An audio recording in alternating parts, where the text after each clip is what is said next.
धाकावर मी अनेक वाघांना माणसाप्रमाणे जगायला शिकवणारी माणसं बघितली, परंतु बंदुकीच्या जोराशिवाय आणि हंटरच्या धाकाशिवाय इथल्याच माणसांना वाघाप्रमाणे जगायला शिकवणारा मी एकच वाघ बघितला, ते म्हणजे छत्रपती शिवाजी महाराज. आज आपण ज्या महाराष्ट्रामध्ये राहत आहोत तो महाराष्ट्र म्हणजे काय?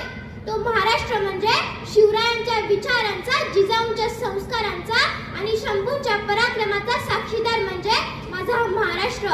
कष्टकरी शेतकऱ्यांचा, दीनदलितांचा आणि 105 हुतात्म्यांच्या बलिदानाचा आणि त्या दिल्लीच्या तख्तालाही घाम फोडणाऱ्या जिगरबाज माझ्या मर्द मावळ्यांचा हा महाराष्ट्र, जिगरबाज माझ्या मर्द मावळ्यांचा हा महाराष्ट्र.